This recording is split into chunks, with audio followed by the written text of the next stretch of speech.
Ce dată suntem? 26. 26 aprilie. Alex, Gabi și cu mine mâncăm cârnați. Pită, crumpele și muștar. În ordine, mă.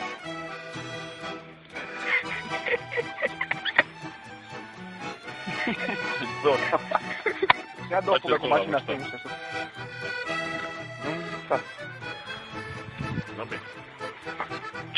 Suntem aici, în mijlocul naturii și ne simțim bine și ne place. Auzi, dar nu filma gunoaiele pe care le putem.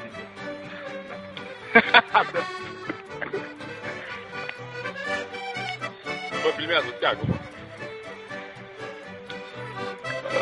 Asta e un mut de la pasul spirit de patriotism al lui Gabi. Te rog, chiar. De ghilimele. M-am jucat, Nu știu. Urmează o țără natura și bețele alea rupte. Unde suntem, mă? După ce nu te-o.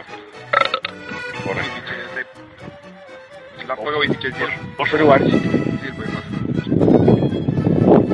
Ai mai zice zil bărșniță, nu?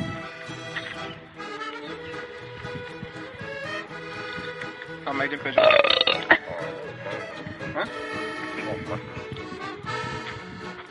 Acum avem să strângem și plecăm și...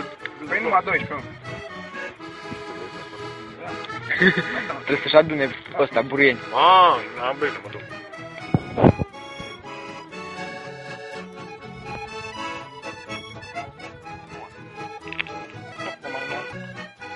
Fă cu mâna.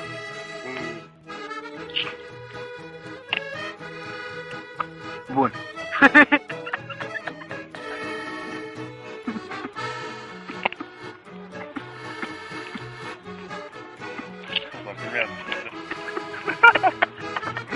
Miștega loba.